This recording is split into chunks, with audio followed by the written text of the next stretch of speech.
Alright guys, I promised that I was going to make a video about this book here.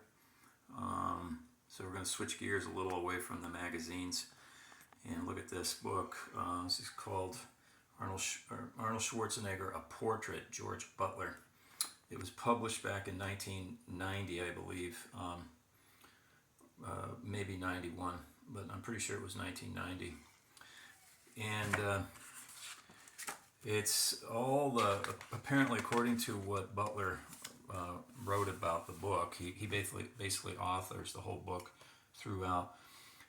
What he did, of course, he started taking pictures of Arnold in 1973, and he continued, through obviously the pumping iron years of 1975, and beyond that, all the way up until Arnold's wedding, actually, in the 80s.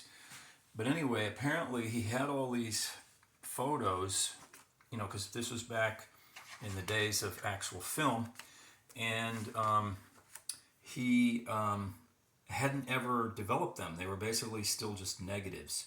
So he decided in around 89 or 90, 1989 or 90, to go ahead and see what he had in all of these, hundreds of photographs that he had never developed. So he decided that he would go ahead and develop them. And once he looked at them, he took 100 of the photographs and put them into this book, and then wrote basically the narration of the book, telling the whole story of his journey, sort of documenting Arnold from 1973 until about 1983 or 4, whatever it was. So it's a really interesting book, and it was given to me as a gift, actually, as a lot of this stuff was.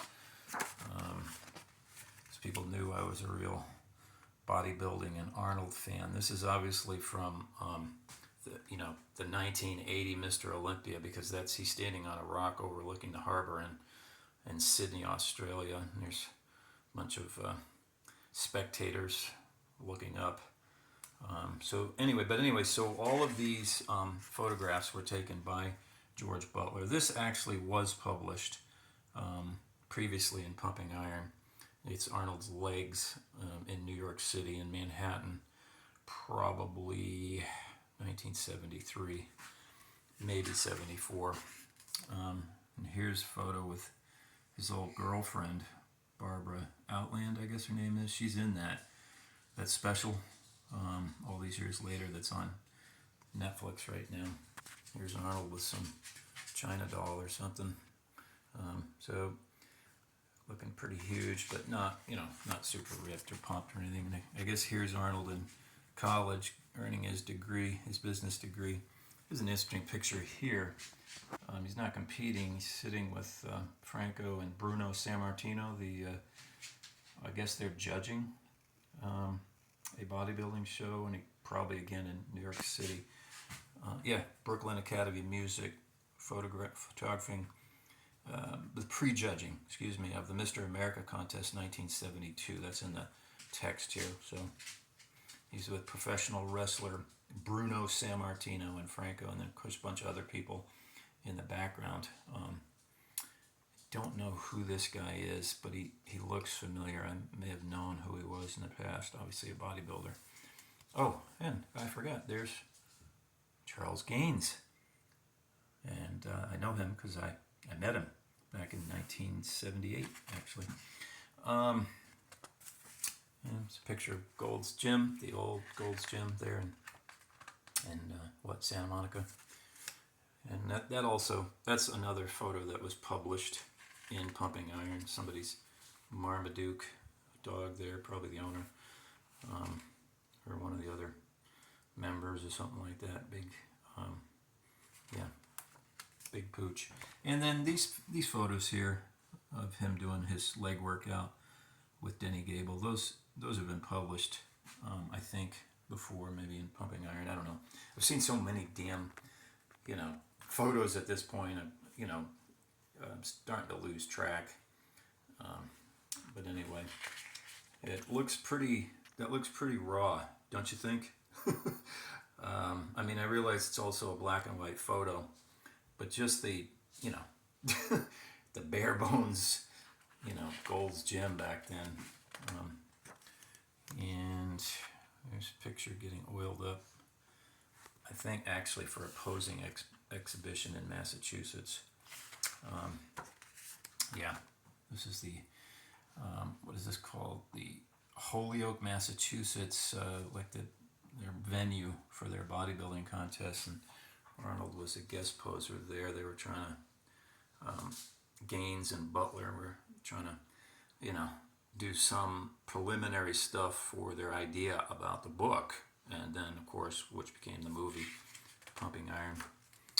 And here's a cool photograph of Arnold with the American flag in the background, and these two ladies. He looks pretty cool in his.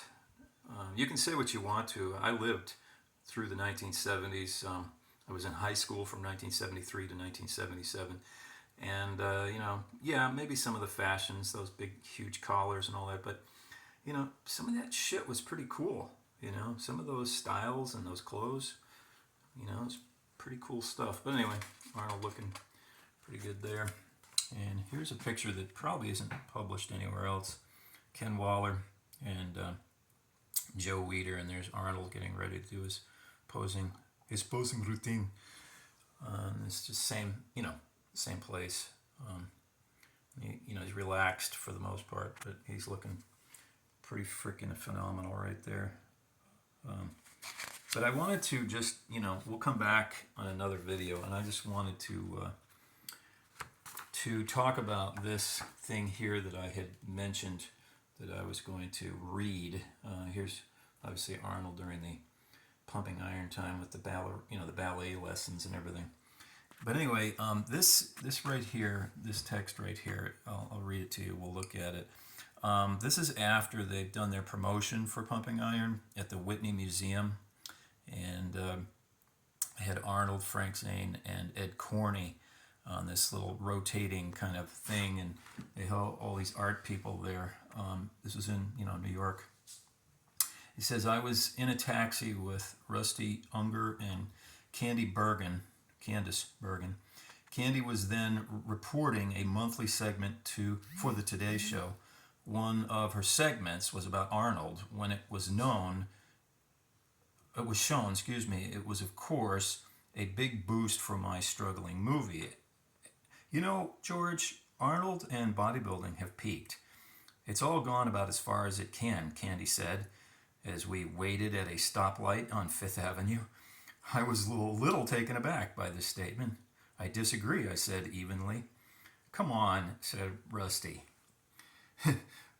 who has one of the most beguiling voices I know. You should listen to Candy. I promise, it's here to stay, I paused, realizing that I was the straight man between the wits, but tunnel-visioned as I was, I could not help myself when I went further. It's the most efficient form of exercise. It's here to stay, and Arnold is going to be the governor of California one day. That, of course, did it. There were hoots of laughter, and one day Ronald Reagan will be president, suggested Candy. How can you say such things? It's a fad, and it's about over. Candy opened her blue eyes and gave me a perfect, disarming look. Then she smiled sympathetically. Now it was Rusty's turn. She was pursing her lips and thinking, oh yes, I got it, she said triumphantly. Now I remember, listen to this. There was a contest at a famous New York restaurant, Red Elaine's, to name this new movie about bodybuilding. She paused for effect. The title that won was not Pumping Iron. Ooh, what was it? Candy asked quickly. For Whom the Barbells, replied Rusty, not missing a beat. But anyway, the bit about the fact that George Butler predicted that Arnold would be the governor of California in 1977 is absolutely just a testament to, you know, how ambitious Arnold, you know, was or is. Those ambitions were obviously, very well on display for Gaines and Butler to see it, and they knew that he was serious. So, and people say, well, he could have written that after Arnold, blah blah. No, I'm sorry, but the book was published in 1990, so that was basically a fairly accurate prediction on the part of George Butler. But anyway, thanks for watching, guys. I'll definitely go through this book and show all 100 photographs.